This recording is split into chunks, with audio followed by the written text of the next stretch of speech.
Reach out your hand, touch the wall next to you, feel how solid it is. Now I want you to consider something that might make you uncomfortable. Your hand never actually touched that wall. Not really. There's a gap between your hand and the wall. An impossibly small gap, but a gap nonetheless. The atoms in your hand and the atoms in the wall repelled each other. Electromagnetic forces pushed back. You felt resistance.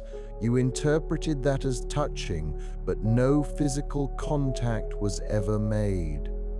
And here's the thing that should unsettle you even more. Your hand itself, the thing you thought was doing the touching, is almost entirely empty space. If you could see your hand at the atomic level, you'd realize that the solid matter you're looking at makes up less than 1/1,000,000th of its volume. Get the rest, nothing, emptiness, void. So, what are you actually touching when you touch something? What are you made of if most of you doesn't exist? And if you're mostly empty space, what does that say about everything else?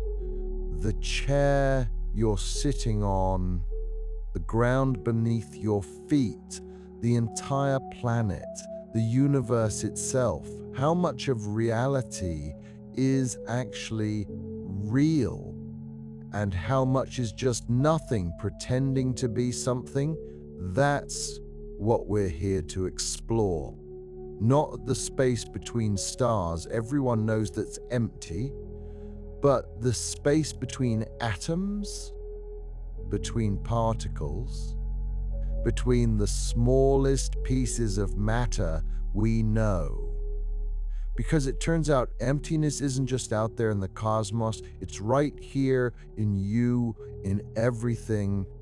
And once you truly understand how empty space really is, nothing will ever feel solid again. Let's start with something simple, an atom. You've probably seen pictures of atoms in textbooks. A nucleus in the center, made of protons and neutrons packed tightly together.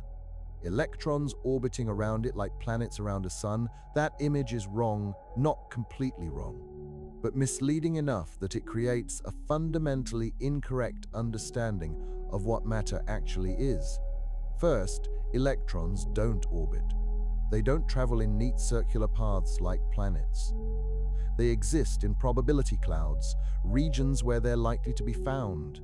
They're smeared out across space, existing in multiple places at once until something forces them to pick a location. But that's not the disturbing part. The disturbing part is the scale, the sheer, incomprehensible emptiness of it all. Right, let's do a thought experiment. Imagine you could scale up an atom to the size of a football stadium, a massive stadium, big enough to hold 100,000 people. The kind of place where you can barely see the other side when you're standing on the field. Now place the nucleus at the center, right on the 50-yard line. How big would that nucleus be? A basketball? No. A marble? No. A grain of sand? Still no. Okay? The nucleus would be about the size of a small pea. A tiny pea sitting in the middle of a football stadium, and the electrons, they'd be even smaller. Impossibly small. Points of probability buzzing around somewhere in the upper stands, too small to see even at this scale. Everything else in that stadium, all the space between the nucleus and the electrons, all those rows of seats, all that open air, all that volume would be empty. Completely empty. Not empty like a vacuum cleaner bag with a little dust left in it. Empty like outer space. No air, no particles, no field strong enough to interact with anything, just mathematical possibility and electromagnetic force.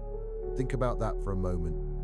If you scaled up a single atom to the size of a football stadium, there would be a pea in the middle and some invisible specks in the stands, and everything else would be nothing.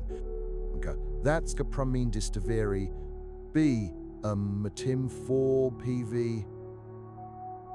That's what you're made of. Billions and billions of tiny stadiums, each one almost completely empty, stacked together to form what you perceive as your solid body. Now bring that scale back down to reality. Every atom in your body has this structure. A tiny nucleus surrounded by vast emptiness, with electrons somewhere in the outer regions. And you're made of about 7 octillion atoms. That's chi ling na ling ling na ling na ling na ling na ling na ling na ling ling na ling atoms. Each one mostly empty space. So when you look at your hand, you're looking at something that's almost entirely nothing. The actual matter, the protons, neutrons, and electrons, occupies less than 1/trillionth of the volume. 1/trillionth. Let me put that another way. Now, if you were to remove all the empty space from your body, compressing you down so that only the actual matter remained with no gaps between particles, you would be smaller than a grain of dust. Much smaller, you would be invisible to the naked eye. Your entire body, everything you think of as you, would fit comfortably inside a single bacterium. And if you did this to every human being on Earth, all 8 billion of us, we would fit into a volume about the size of a sugar cube. All 8 billion people in a sugar cube, that's how much actual stuff there is in the human race. The rest is emptiness, held together by forces we can describe mathematically but can't fully explain philosophically. We're ghosts wearing meat suits, except the meat suits are also ghosts. It's ghosts all the way down. But it feels solid. So why does everything feel solid? If you're mostly empty space, why can't you walk through walls? Why does the ground hold you up? Why does anything have substance at all? This is where things get interesting. The answer is forces, specifically electromagnetic force. Atoms don't touch each other, ever. Instead, the electrons in one atom repel the electrons in another atom. Like two magnets with the same poles facing each other, they push against each other without ever making contact. And when you sit in a chair, you're not resting on the chair, you're hovering above it, held up by electromagnetic repulsion between the electrons in your body and the electrons in the chair. The gap is impossibly small, far smaller than you could ever measure or perceive. On the order of angstroms, 10 billionths of a meter, but it's there. You've never touched anything in your life. Every handshake, every hug, every kiss, every time you held someone's hand or petted a dog or felt rain on your skin, you came close, incredibly close, but you never made contact. The electromagnetic force in your atoms pushed against the electromagnetic force in their atoms. The repulsion happened across a tiny gap, and your brain, interpreting those electromagnetic signals from your nerve endings, created a sensation, a qualia, that we call the feeling of touch. But it's an interpretation, a translation, your brain's best guess at what's happening out there in the physical world. The actual physics, no contact, just force fields interacting. You've spent your entire life floating infinitesimally close to everything around you, never quite touching any of it.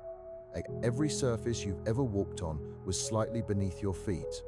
Every object you've ever held was slightly outside your grasp.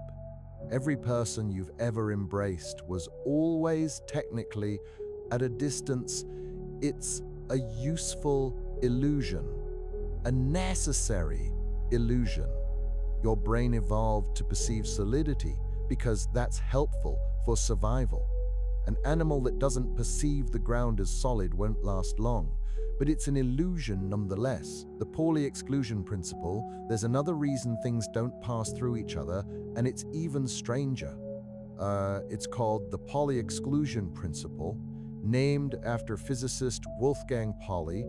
The principle states that no two electrons can occupy the same quantum state at the same time. Think of quantum states like apartments in a building. Each apartment can only hold one electron at a time. If an apartment is occupied, another electron can't move in. It has to find a different apartment. This principle is fundamental to how matter works. It's why atoms have structure instead of collapsing into a single point. It's why you can't compress matter infinitely. It's why when you push on something, it pushes back.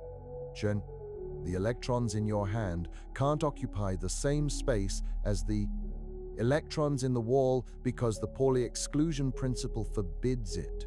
So they resist. They push back against each other, not because there's something physically blocking them, but because of a quantum mechanical law that says, no, you can't do that. It's like an invisible force field generated by the universe's fundamental rules. Your entire experience of validity comes from this. From electromagnetic repulsion and quantum mechanical laws that prevent particles from occupying the same states. Without these principles, you would pass through the floor like a ghost. Matter would be unable to maintain structure. The universe would collapse into a formless soup of particles overlapping each other in the same space. But because these laws exist, because emptiness has rules, the illusion of solidity is maintained. And here's the really strange part. These aren't physical forces in the traditional sense. They're mathematical constraints. Rules that the universe follows for reasons we still don't fully understand.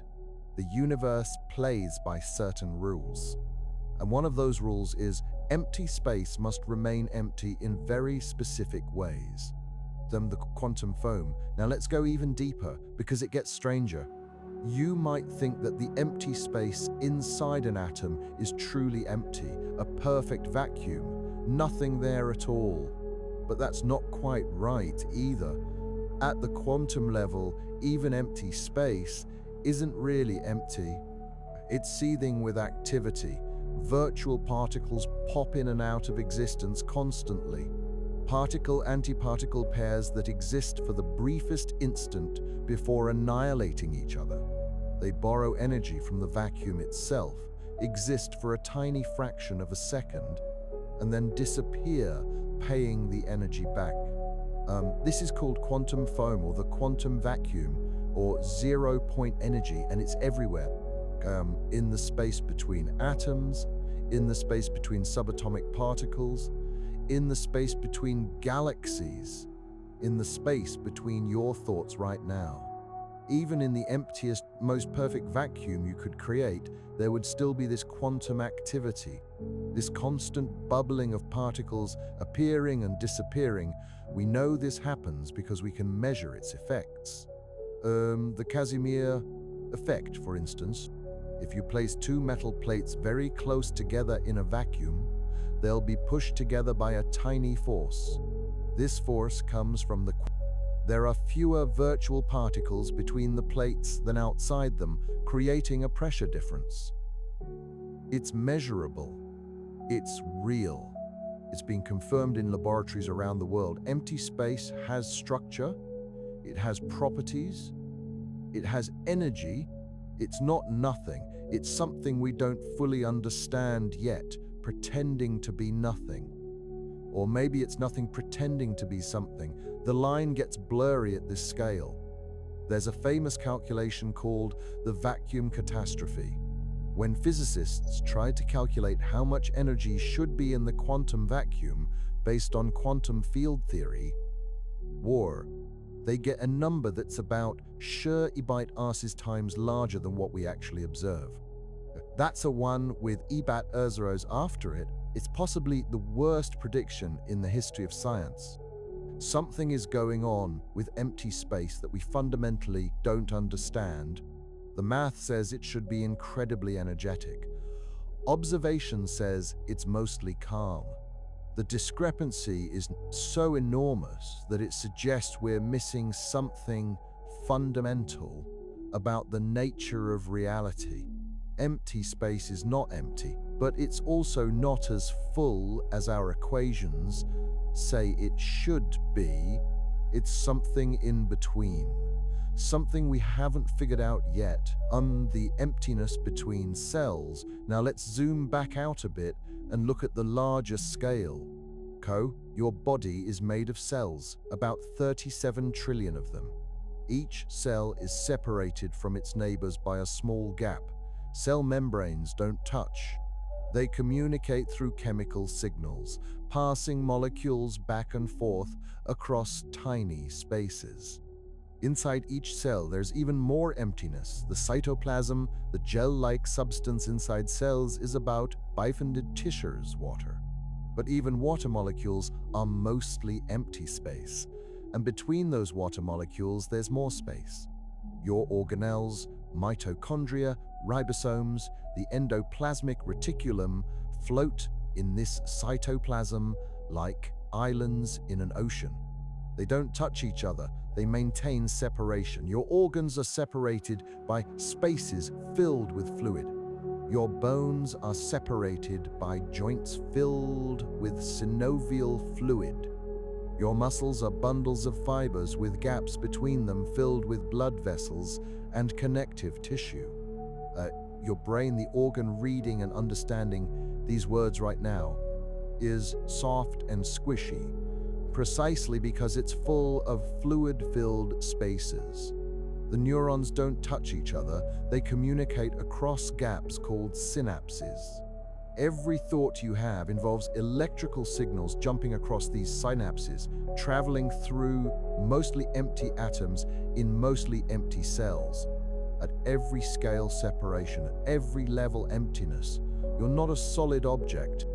You're a loosely organized collection of particles, held together by forces and maintained by constant energy input.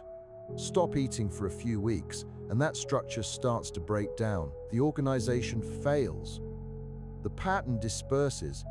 You need constant energy to maintain the illusion of validity, because that's all it is, an illusion, a temporary configuration of mostly empty atoms burning fuel to maintain their arrangement against entropy's constant pull. Toward disorder, you're fighting against the universe's tendency toward emptiness and randomness, and one day you'll lose that fight.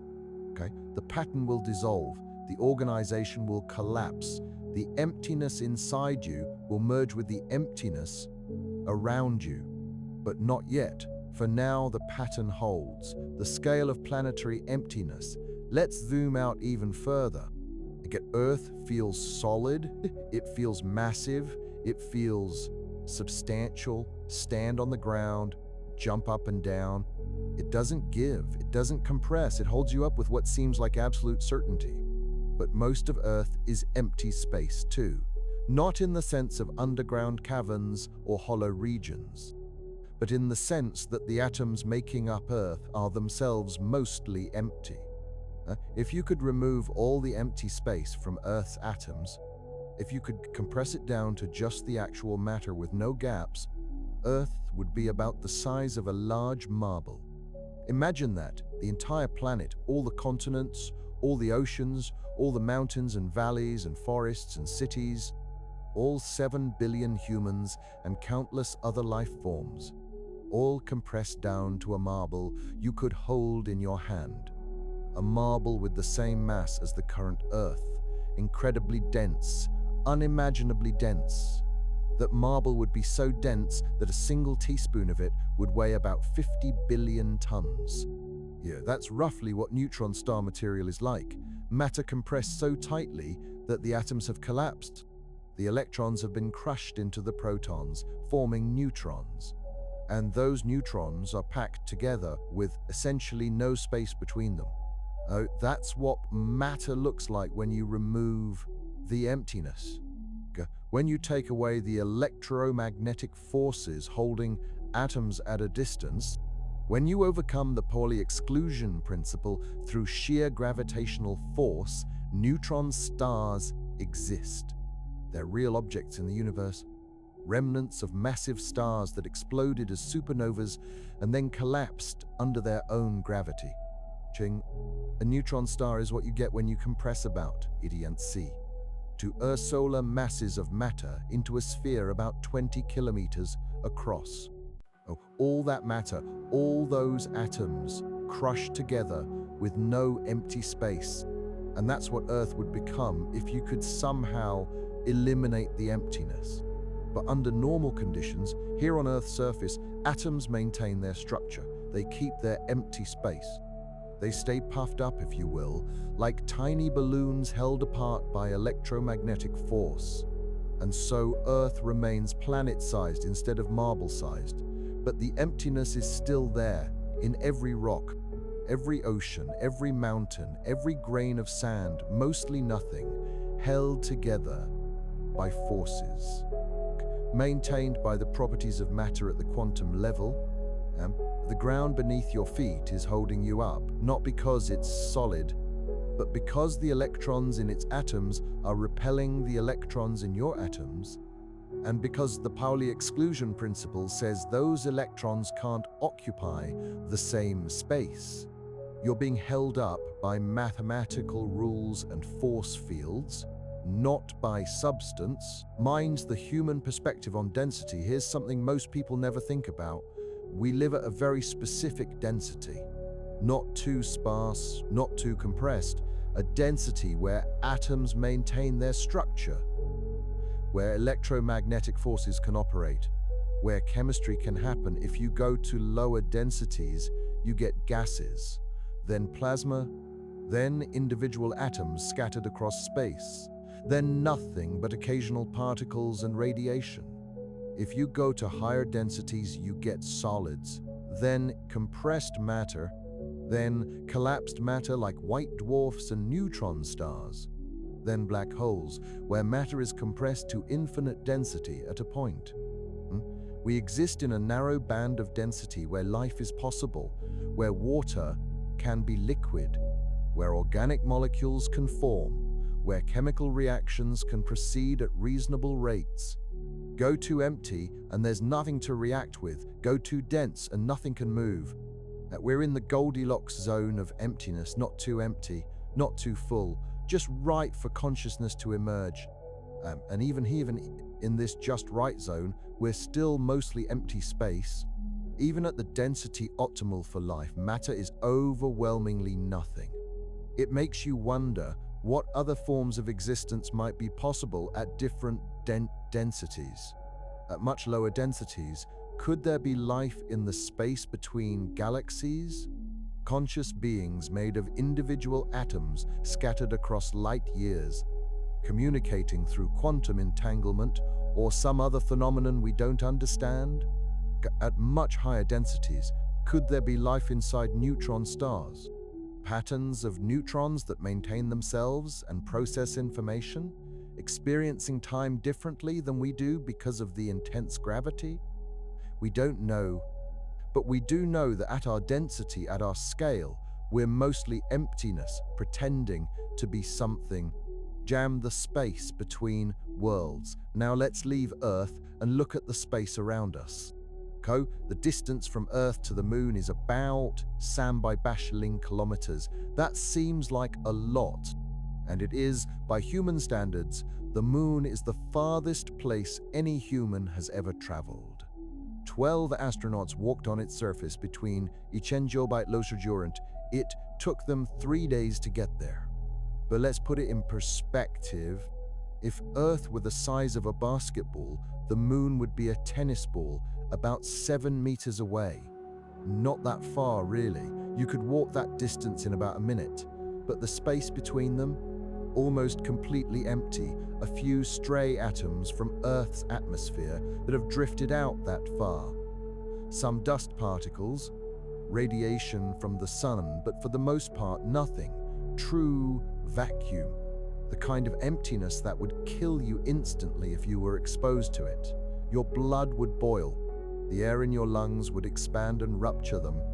You'd lose consciousness in about 15 seconds. Not because space is cold, though it is, but because there's nothing there. No air pressure, no molecules.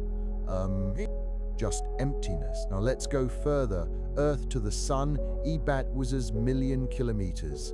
If Earth is a basketball, the sun would be a large house about 8 kilometers away, and everything in between? Empty. Oh, there's solar wind, a stream of charged particles flowing out from the sun. But even in the solar wind, particles are incredibly sparse. There might be 5 to 10 particles per cubic centimeter near Earth. That sounds like a lot until you realize that air at sea level contains about ling molecules per cubic centimeter. The solar wind is a trillion times less dense than air. It's basically nothing. Earth to Mars varies between million and million kilometers, depending on where both planets are in their orbits. An empty space between them. Earth to Jupiter, million to million kilometers, empty space. Earth to Neptune, billion kilometers. If Earth is a basketball, Neptune would be another small ball, kilometers away. Empty space between them. Our solar system is mostly empty. The planets are tiny specks of matter scattered across vast distances, held in orbit by the gravity of the sun. If you removed all the empty space between objects in our solar system, if you pushed all the planets and moons and asteroids and comets and dust particles together into one clump, they'd form a sphere about twice the size of Jupiter. That's it. All that matter, all those worlds compressed into one gas giant. Everything else in the solar system, all that volume, all those billions of kilometers, is empty. We think of the solar system as a busy place because there are 8 planets and dozens of moons and thousands of asteroids and millions of comets. But by volume, it's bifunded Joe, empty, the interstellar void, but that's nothing compared to the space between stars. Proxima Centauri, the nearest star to our sun, is C light years away. That's about 60 trillion kilometers. If the sun were the size of a grain of sand, Proxima Centauri would be another grain of sand 6 kilometers away. 2 grains of sand 6 kilometers apart, with nothing but emptiness between them. That's the density of matter in our galactic neighborhood. Let me give you another way to think about it. If you could travel at the speed of light, the fastest possible speed in the universe, it would take you years to reach Proxima Centauri. But we can't travel at the speed of light. Our fastest spacecraft, the Parker Solar Probe, travels at about bifunded Lingdiant C, the speed of light at its fastest. At that speed, it would take about light years to reach Proxima Centauri. That's longer than all of recorded human history, and that's just to reach the nearest star. The space between stars is vast beyond human comprehension, and it's empty, profoundly, incomprehensibly empty. There are a few stray atoms floating around in interstellar space, about 1 atom per cubic centimeter. That's it, 1 atom in a space the size of a small die. For comparison, air contains about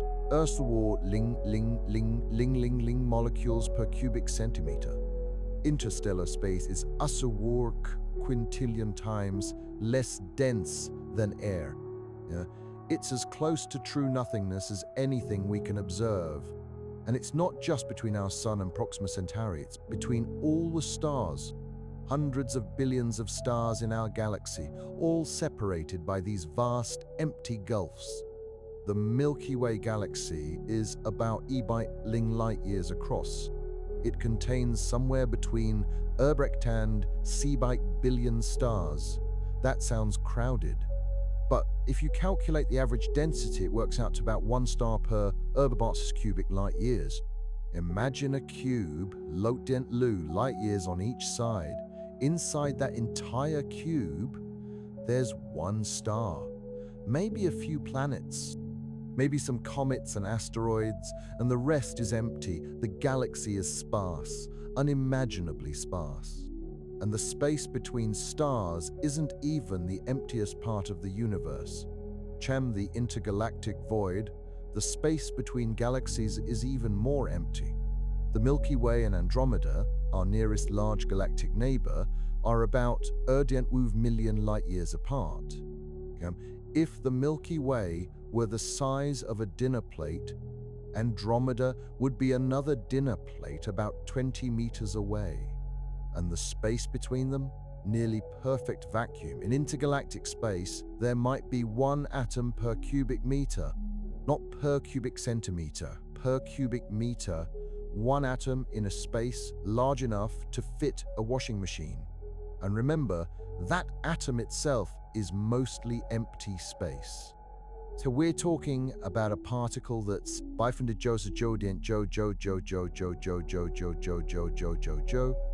empty, floating alone in a cubic meter of space. That's the density of intergalactic space between galaxy clusters, even emptier between superclusters, emptier still.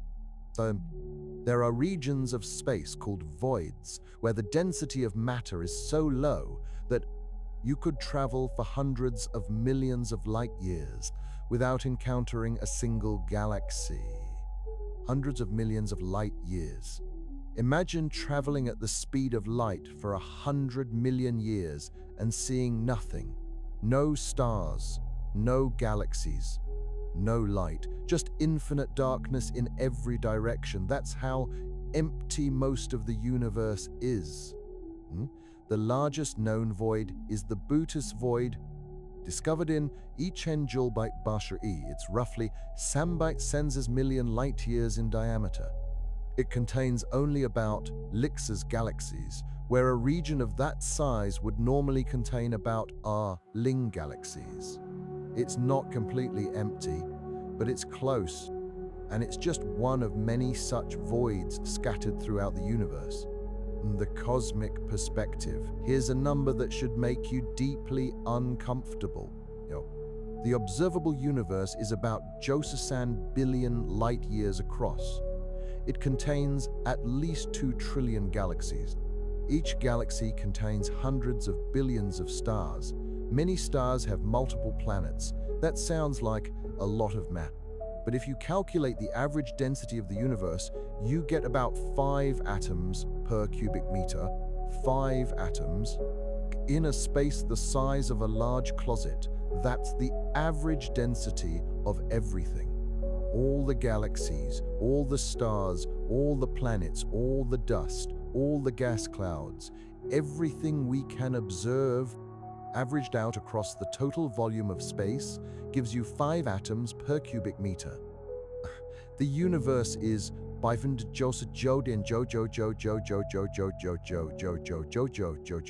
empty space, and it's getting emptier.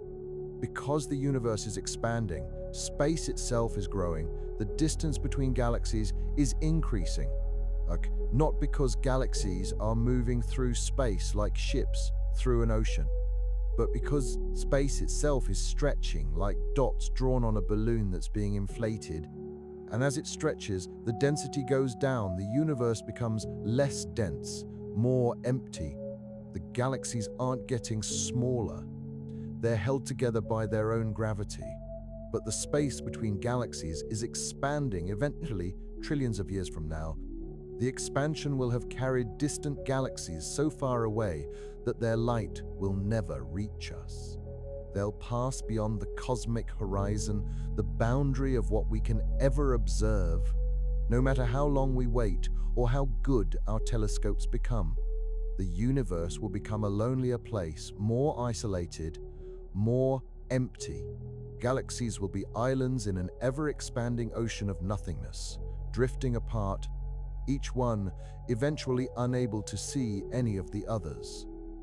The expansion of nothing. Let's talk about that expansion for a moment, because it's one of the strangest things in physics. Space itself is expanding, not into anything, just expanding. Einstein's general relativity predicts this. And observations confirm it. We can see galaxies moving away from us in all directions. The farther away they are, the faster they're receding. Yeah. This is called the Hubble-Lemaitre law, and it tells us that the universe is expanding uniformly in all directions. But here's the weird part. Distant galaxies are receding from us faster than the speed of light. Wait, you might think, I thought nothing could go faster than light? That's true. Nothing can move through space faster than light, but space itself can expand faster than light. There's no speed limit on the expansion of space. So there are galaxies out there, real galaxies with real stars and planets that are moving away from us faster than light can travel. Their light will never reach us. We can never see them. We can never know anything about them. They exist, but they're fundamentally inaccessible. The universe is full of things we can never observe, separated from us not by distance alone, but by the expansion of space itself. And the expansion is accelerating. We don't know why. We call it dark energy, but that's just a name for our ignorance. We can measure the acceleration. We can calculate how much energy would be needed to cause it, but we don't know what that energy is or where it comes from. About 500 low part of the universe is dark energy, 500 heat is dark matter, another thing we can detect but don't understand. And only 500 WoV is normal matter, the stuff we're made of, the stuff we can see and touch and measure. 500 Josephor of the universe is made of things we don't understand. And most of that 500 we do understand is empty space. Okay, so really the universe is almost entirely things we don't understand, plus a tiny bit of mostly empty matter that we understand slightly better.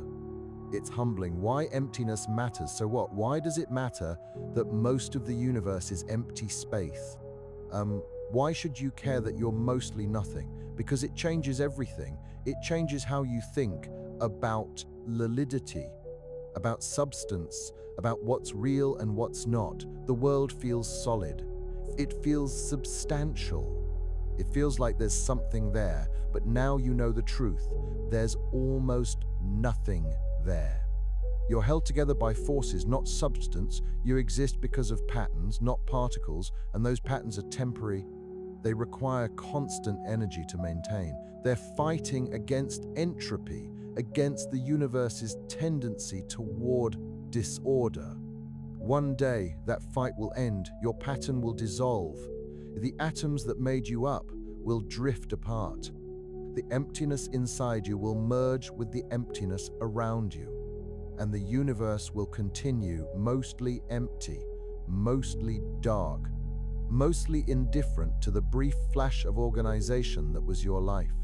But understanding emptiness isn't just about confronting mortality. It's about understanding reality at a deeper level. It's about recognizing that the universe is stranger than it appears, that our intuitions about how things work, intuitions evolved to help us survive on the African savanna, are deeply misleading when applied to the fundamental nature of reality. Things that feel solid aren't solid, things that seem separate aren't separate, things that appear permanent aren't permanent. Everything is flux, everything is process, everything is pattern. And the pattern is mostly empty space, briefly organized, temporarily maintained, inevitably dissolving, the illusion of separation. But there's something else, something more profound. If you're mostly empty space and everything else is mostly empty space, then the boundaries between things become less clear. Where do you end and the rest of the world begin? Your skin seems like a boundary. It seems like a clear demarcation between inside and outside, between you and not you. But it's not a solid wall, it's not an impermeable barrier, it's a fuzzy edge. A region where the probability of finding your atoms drops off sharply, but not instantly. And atoms from the air around you are constantly passing through your skin. You breathe them in, they become part of you. You breathe them out, they become part of the world again. You're constantly exchanging matter with your environment. The atoms in your body right now weren't always in your body. They used to be in your food, in the air, in the water. Before that, they were in plants, animals, soil, oceans. Before that, they were in previous generations of plants and animals. Before that, in the primordial earth. Before that, in the cloud of gas and dust that formed the solar system. Before that, in previous generations of stars that lived and died billions of years ago. The carbon in your body, the oxygen, the nitrogen, the calcium, all of it was forged in the cores of stars and scattered across space when those stars exploded. You're made of recycled star matter. Every atom in your body has a history billions of years long, passing through countless forms and structures before becoming part of you for a brief time. And after you, those atoms will continue. They'll become part of other things, other beings, other patterns. The atoms that make up your hand right now might have been part of a dinosaur once. They might have been part of an ocean, part of a mountain, part of a blade of grass. And they'll be part of other things after you're gone. You're not separate from the universe. You're a temporary eddy in the flow of matter through space, a pattern that persists for a while, then disperses, and the empty space inside you is the same empty space that's everywhere else. There's no boundary at the fundamental level, no true separation, just gradients of probability. Regions where matter is more concentrated, regions where it's less concentrated, but it's all one continuous thing, one universe. One field of quantum possibility, temporarily organized into patterns we call atoms, molecules, cells, people. We draw boundaries for convenience. We say this is me and that is not me. We say this is a chair and that is the air, but those boundaries are conceptual, not physical. They're linguistic shortcuts, not metaphysical truths. At the quantum level, everything is connected. Everything is part of the same underlying field, the same fabric of space-time, the same quantum soup. The emptiness is what connects us, not what separates us. Damn the speed of nothing. Here's another strange implication of all this emptiness. Information can only travel at the speed of light. That's the universal speed limit. Nothing can go faster. Light itself travels at c/Wushabat meters per second. That seems fast. And it is, by human standards. You turn on a light switch and the room illuminates instantly. At least it seems instant. Actually, there's a tiny delay as light travels from the bulb to your eyes, but it's so short you can't perceive it. But on cosmic scales, light is agonizingly slow. It takes light about 8 minutes to travel from the sun to Earth. Think about that. The sunlight hitting your face right now left the sun 8 minutes ago. You're seeing the sun as it was in the past, not as it is right now. If the sun suddenly disappeared, we wouldn't know for 8 minutes. For 8 minutes, we'd still see its light, feel its heat, and then suddenly it would go dark. And a few minutes after that, we'd feel the gravitational change as Earth stopped orbiting and started moving in a straight line. But the sun won't disappear suddenly. It's stable.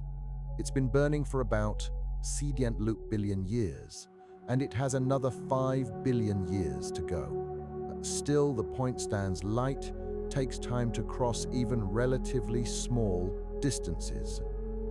It takes light over 4 years to reach Proxima Centauri, the nearest star, which means if you sent a message to Proxima Centauri, traveling at the speed of light, it would take over 4 years to get there. And if someone there responded immediately, it would take another 4 years for their response to reach you. King, 8 years for a single exchange of information. Hello? 8 years. Hello back. 8 years. How are you? 8 years.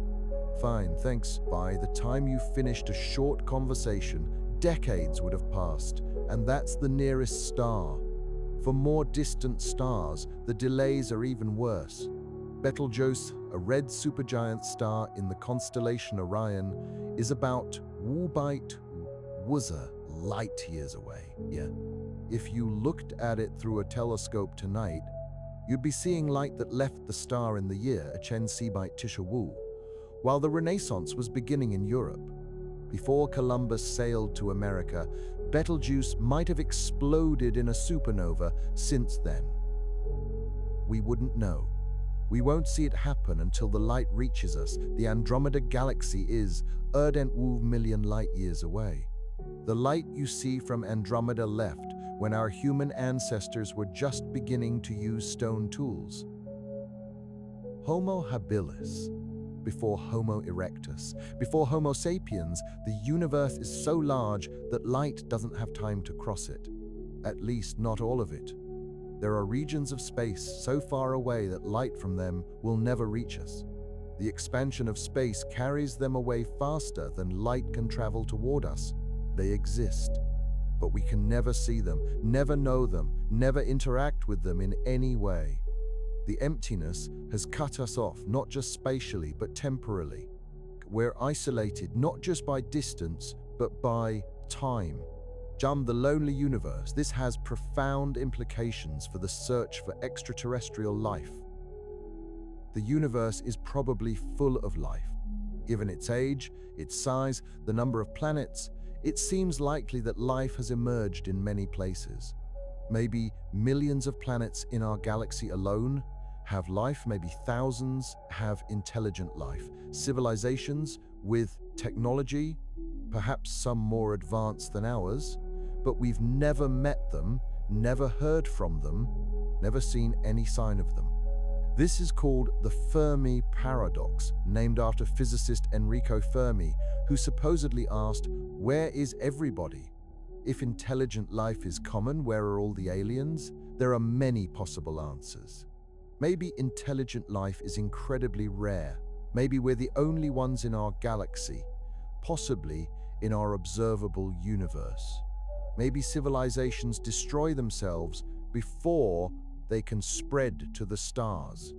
Maybe nuclear war, climate change, artificial intelligence, or some other technology inevitably leads to extinction. Maybe advanced civilizations exist but have no interest in communicating with primitive species like us. And maybe they're out there broadcasting, but we haven't recognized their signals. Or maybe they use communication methods we haven't discovered yet. Or maybe, and this is the most depressing possibility, maybe they're out there, but the distances are too vast. The emptiness is too great. The universe is so large and light is so slow that civilizations could exist for millions of years without ever encountering each other. We're like fireflies in a dark forest, each one blinking its tiny light, hoping someone else will see. But the forest is vast, unimaginably vast, and our lights are dim. They don't travel far. We've been broadcasting radio signals for about 100 years. Those signals have traveled about 100 light years into space, forming a sphere around Earth. That sounds like a lot. But it's a tiny bubble in a galaxy, battling light years across. And radio signals weaken as they spread out. They follow the inverse square law, double the distance, and the signal strength drops to 1/4. By the time our signals reach even the nearest stars, they're so faint they're almost indistinguishable from background noise. Any civilization listening would need incredibly sensitive equipment to detect us, and we'd need the same to detect them. Maybe they're out there broadcasting. Maybe they've been broadcasting for millions of years. Their signals may simply not have arrived yet. They could still be traveling across the immense distances between stars. Or perhaps they have already passed through our region and we failed to notice them. It's possible that unfamiliar signals surround us right now, but we lack the knowledge to identify them. Or maybe there is no one else out there at all. Maybe we truly are alone in this enormous universe, the only aware beings across countless, mostly empty regions of space. The only ones looking up at the night sky and asking questions. The only minds trying to make sense of vastness and silence. We don't know, and that uncertainty is part of what it means to be human. We are curious by nature. We search for explanations, we want to understand, but the universe is not required to provide clear answers. It simply exists, and we explore it as best we can, knowing that some questions may always remain unanswered. Now, this may sound abstract or philosophical, far removed from everyday life, but understanding emptiness has very real, practical consequences. It led to powerful energy technology. When an atom is divided, energy is released from the forces holding its core together. A very small amount of matter can become a tremendous amount of energy, as described by Einstein's famous relationship between mass and energy. That energy was always present, hidden within the structure of matter itself. Understanding emptiness also made modern electronics possible.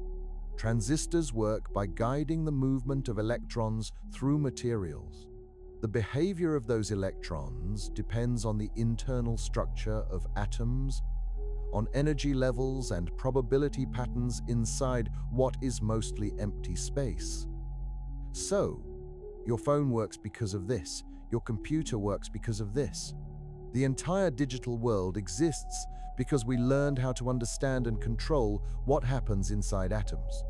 Every processor relies on these principles to store and process information using the subtle rules of quantum behavior in atomic structures. Imaging is another result. MRI systems function by interacting with the magnetic properties of atoms in the human body, allowing doctors to see internal structures without invasive procedures. CT scans work by sending high-energy light through the body and measuring how different tissues absorb it. That absorption depends on how matter is arranged at the atomic level. Materials science also emerged from this understanding. By placing atoms in precise patterns, we can create materials with remarkable properties. Graphene, for example, is a single layer of carbon atoms arranged in a precise pattern.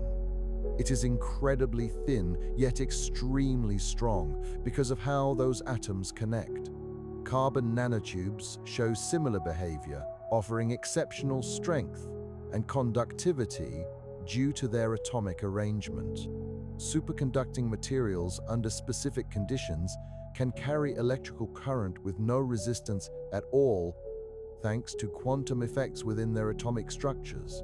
Here, all of these advances exist because we stopped thinking of matter as solid and began to see it for what it really is, mostly empty space. We learned not to fight that emptiness, but to work with it. The philosophical implications. But beyond the practical, there's the philosophical. What does it mean to be mostly empty?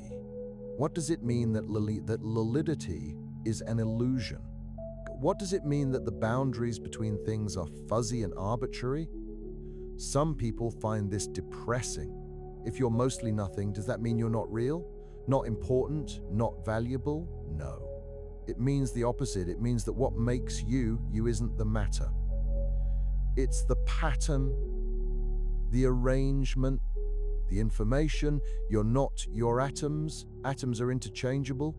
The carbon atom in your left hand is identical to the carbon atom in your right hand. There's no tag on it that says this one belongs to the left hand. You're the way your atoms are organized, the structure, the pattern, the relationships between the parts, and that organization is incredibly complex. incredibly unlikely, incredibly precious. Most of the universe is simple, empty space, random particles. Disorder, entropy always increases. Systems naturally move from order to disorder, from organized to random, from structured to chaotic. If you're ordered, structured, complex, you're a small pocket of the universe that's organized itself into something capable of thinking, feeling, experiencing. And that organization is maintained against the constant pressure of entropy. You have to work to stay organized. You have to eat, breathe, sleep.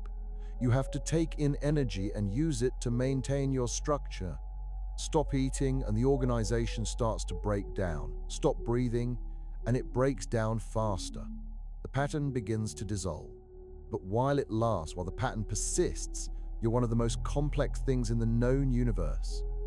More complex than a star, more complex than a galaxy, more complex than a black hole. Those things are large, those things are powerful, those things are ancient, but they're not complex, not in the way you are. Like a star is mostly just hydrogen fusing into helium. It's an enormous nuclear reaction. Yes, but it's relatively simple. The same process happening over and over. But you're made of trillions of cells, each one running thousands of chemical reactions per second, all coordinated, all working together to maintain the larger pattern. Yet you're rare, valuable, not because you're made of special matter, but because you're made of ordinary matter arranged in an extraordinary way. The Buddhist perspective, this understanding isn't new. Buddhist philosophers figured this out thousands of years ago without microscopes or particle accelerators. They called it sunyata, emptiness, the idea that all things are empty of inherent existence, that nothing has a permanent, unchanging essence, that everything is interdependent, arising from causes and conditions, existing temporarily, then passing away. They understood that lolidity is an illusion, that the self is a process, not a thing, that boundaries are conceptual. Okay? One of the key insights in Buddhism is the concept of anatta, or not self, the idea that there is no permanent, unchanging self, no soul, no essence.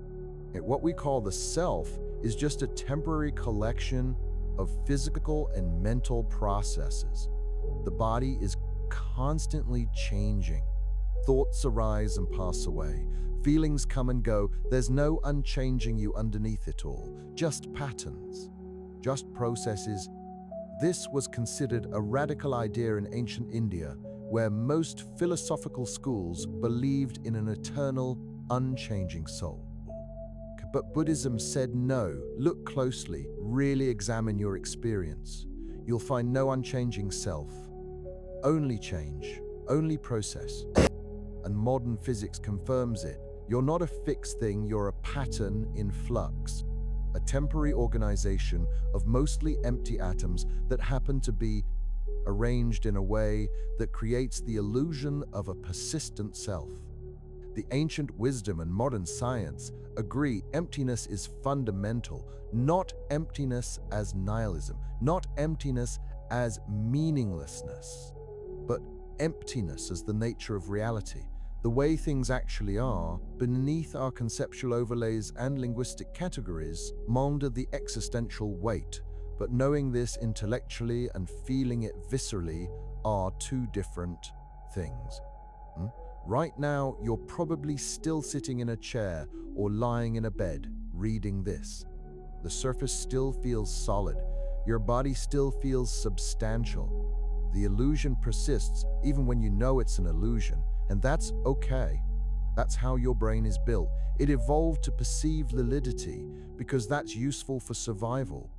An animal that doesn't perceive the ground as solid won't last long. So your brain creates the sensation of lolidity out of electromagnetic force and quantum probability. And you can't turn that off just by understanding the physics.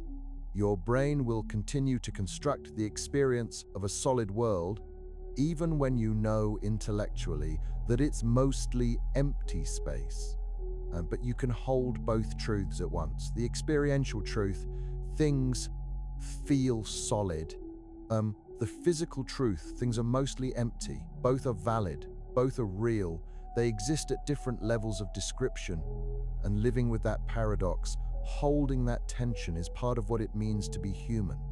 To exist in the middle ground between the quantum and the cosmic, to be aware of emptiness while experiencing lolidity, to know you're nothing and everything at the same time. It's uncomfortable. It can make you feel unmoored, like the ground beneath your feet isn't quite as solid as you thought. And it isn't. But that's not a reason to despair, it's a reason to marvel. Because despite being mostly nothing, despite being temporary patterns in an ocean of emptiness, we exist, we're here, we're conscious, we can understand our own emptiness. And that's more remarkable than being solid would ever be. I'm the empty cathedral. Imagine standing inside a vast cathedral. The ceiling soars overhead, held up by arches and buttresses. The walls stretch out on either side, covered in stained glass that filters colored light into the space. The space inside is huge, cavernous, empty, and yet it's defined by its boundaries. The cathedral is the empty space enclosed by walls. Without the emptiness, there's no cathedral, just stone piled up, solid rock. No room for people to gather, for voices to echo, for light to stream through windows. The emptiness is what makes it sacred, what makes it functional, what makes it beautiful. The stone is important, the craftsmanship, but the purpose of all that stone, all that work, is to create and define the emptiness inside. Now imagine that cathedral is the universe. The walls are made of matter, galaxies, stars, planets, tiny specks of substance scattered across unimaginable distances. And the vast majority of the space, the thing that actually defines the universe, is empty. The void between the walls, the silence between the notes, the space between the words, that emptiness isn't a deficiency. It's not a lack, it's the canvas on which existence is painted. Without it, there would be no structure. No separation, no distance, no time for light to travel, no room for anything to happen. Emptiness enables existence. It's not the opposite of being, it's the foundation of being. Matter needs space to exist in, events need space to happen in, time needs space to unfold in. The emptiness came first, the matter came later.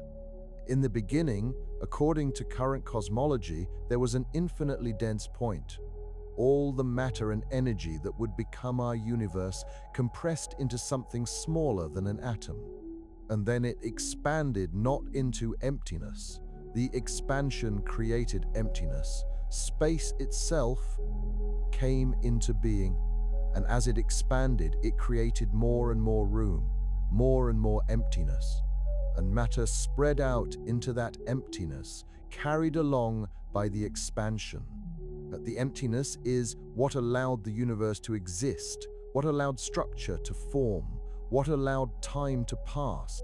Without emptiness, everything would still be compressed into that initial point. No stars, no planets, no life, no consciousness. No you exist because the universe is mostly empty, under the sound of silence. In music, the notes are important.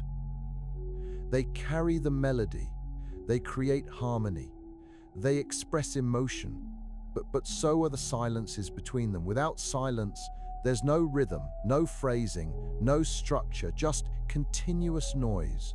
Sound without meaning. The beauty of music comes from the interplay of sound and silence. A composer doesn't just arrange notes, they arrange silence too. They decide where to place the pauses, the rests, the spaces between sounds. And those spaces are just as important as the sounds themselves. John Cage understood this.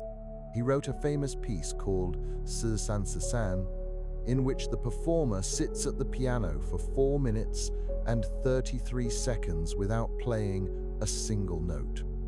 The peace is the silence, or rather it's the ambient sounds you hear when the music stops. The coughs from the audience, the rustling of programs, the sound of your own breathing. A cage was making a point. Silence doesn't exist. There's always some sound. And that sound, when you really listen to it, has its own beauty, its own structure. But his deeper point was about attention, about listening, about recognizing that the spaces between things are just as real and important as the things themselves. And the same is true of the universe. Matter is important, particles are important, forces are important, but so is the emptiness between them. Without that emptiness, particles couldn't move, atoms couldn't form, chemistry couldn't happen, life couldn't emerge. The universe needs emptiness to function.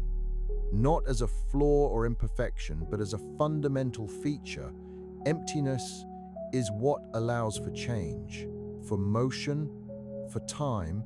Without it, everything would be frozen, static, a solid block of matter with no space for anything to happen. The emptiness is what makes the story possible, why this changes everything. So we return to the original question, why does emptiness matter? Because it reveals that the universe is not what it seems. It's not a collection of solid objects floating in empty space. It's a field of quantum possibility, occasionally collapsing into patterns we call matter, mostly remaining in a state of pure potential. It's not built from the bottom up, from particles to atoms to molecules to objects. It's a top-down phenomenon where the whole field determines what the parts can do. Particles aren't little billiard balls bouncing off each other. They're excitations in quantum fields. Ripples in the fabric of space-time, and the fabric itself, the field, is mostly empty. It's potential, possibility, information. Understanding this changes how you see everything. That wall you touched at the beginning, it's mostly nothing, and you never actually touched it. The ground beneath your feet, mostly nothing, held together by forces you can't see, your own body. Mostly nothing, maintained by constant energy input, temporarily organized into the pattern you call yourself. Everything is less substantial than it appears, and more mysterious, more wonderful, more strange. The universe is not what our senses tell us it is. It's something much stranger, much emptier, much more ephemeral. And yet, out of all that emptiness, out of all that nothingness, comes everything: stars, planets, life, consciousness. You, a temporary pattern of mostly empty atoms, briefly organized, soon to dissolve, but real nonetheless. Real in the only sense that matters. You exist, you experience, you're here, and that's enough. Gemmed, the comfort of emptiness. You might think this knowledge would be alienating, depressing, that it would make the world feel less real, less meaningful. But for many people, it has the opposite effect. Knowing your mostly empty space base means you're fundamentally connected to everything else. The emptiness inside you is the same emptiness everywhere. There's no hard boundary between you and the universe. You're not separate from it. You're part of it, made of it, continuous with it. Knowing that validity is an illusion means you don't have to cling so tightly to things, to possessions, to relationships, to your own identity. Everything is in flux, everything is temporary, everything is changing constantly. And that's not a bug, it's a feature. It allows for growth, for transformation, for new possibilities. If you were truly solid, truly fixed, truly unchanging, you'd be dead, static, frozen in time. The emptiness is what allows you to live, to breathe, to think, to feel, to change, to grow, to become something different than you were. It's not something to fear, it's something to embrace. Many spiritual traditions have not just Buddhism, but Taoism, certain schools of Hinduism, even some mystical branches of Christianity and Islam. Right? The idea that emptiness, void, nothingness is not the opposite of existence, but its foundation. The idea that letting go, not clinging, accepting impermanence, leads to peace rather than anxiety. Because if you know everything is temporary, if you really understand it at a deep level, then you stop trying to hold on so tight. You appreciate things while they're here, you're present with them, but you don't demand that they last forever, because nothing lasts forever, not you, not your loved ones, not the earth, not the sun, not even the universe itself eventually. Everything that comes into being will pass out of being. Every pattern that forms will dissolve. And that's okay. It's the nature of things. The emptiness is what allows patterns to form in the first place. And it's what those patterns eventually return to. You came from emptiness. You're mostly emptiness even now, and you'll return to emptiness. But in between there's this experience, this consciousness, this life, brief, fragile, mostly empty, but real. And that's everything, the final perspective. Let's zoom back to where we started. You're reaching out to touch a wall, your hand approaches. The electromagnetic forces in your atoms push against the electromagnetic forces in the wall's atoms. The Pauli Exclusion Principle forbids the electrons from occupying the same quantum states. You feel resistance. Your brain interprets this as touch, as contact, as validity, but now you know what's really happening. Two clouds of probability, held together by forces, interacting across a gap so small you can't measure it, but large enough to be fundamentally real. Emptiness meeting, emptiness will encountering void. And out of that meeting, that interaction between regions of mostly nothing, comes your experience of reality. The feeling of validity, the sense of substance, the illusion that lets you navigate the world. It's beautiful when you think about it. The universe created you out of almost nothing. It took emptiness and organized it into patterns. It took probability clouds and gave them shape. It took quantum fields and made them into atoms, molecules, cells, people. You're not made of something in spite of the emptiness. You're made of something because of the emptiness. The void is not your enemy. It's not your absence. It's your foundation, your possibility, your potential. Everything you are comes from nothing, and one day you'll return to nothing. The pattern will dissolve. The organization will collapse. The atoms that briefly formed you will scatter. Some will become part of the soil. Some will evaporate into the atmosphere. Some will be consumed by other organisms and become part of them. Your atoms will continue. They'll be recycled, reused, incorporated into new patterns. But the specific arrangement that was you will be gone. The pattern will have dissolved back into the emptiness it came from. And the universe will continue, mostly empty, mostly dark, mostly indifferent. But for now, in this brief moment between emergence and dissolution, you get to exist, to experience, to wonder about emptiness and solidity and what it all means. And that's more than most of the universe gets to do. Most of it is just empty space, unconscious and unaware, following physical laws without knowing they exist. But your empty space that learned to think, to question, to understand itself, to touch a wall and wonder what touch really means. Conic. To look at the stars and understand that you're made of the same emptiness they're separated by. And that changes everything. Touch the wall again. Feel that resistance. That's not solid matter pushing back. That's the universe, mostly empty, creating the illusion of substance, creating the experience of validity out of nothing but forces and probability, creating you, creating everything out of almost nothing, and somehow, impossibly, beautifully making it feel real, making it matter, at least to you. And in the end, that's all that matters, not to the universe. The universe doesn't care. But to you, in your small bubble of awareness, in your brief flash of consciousness, in your temporary pattern of organized emptiness.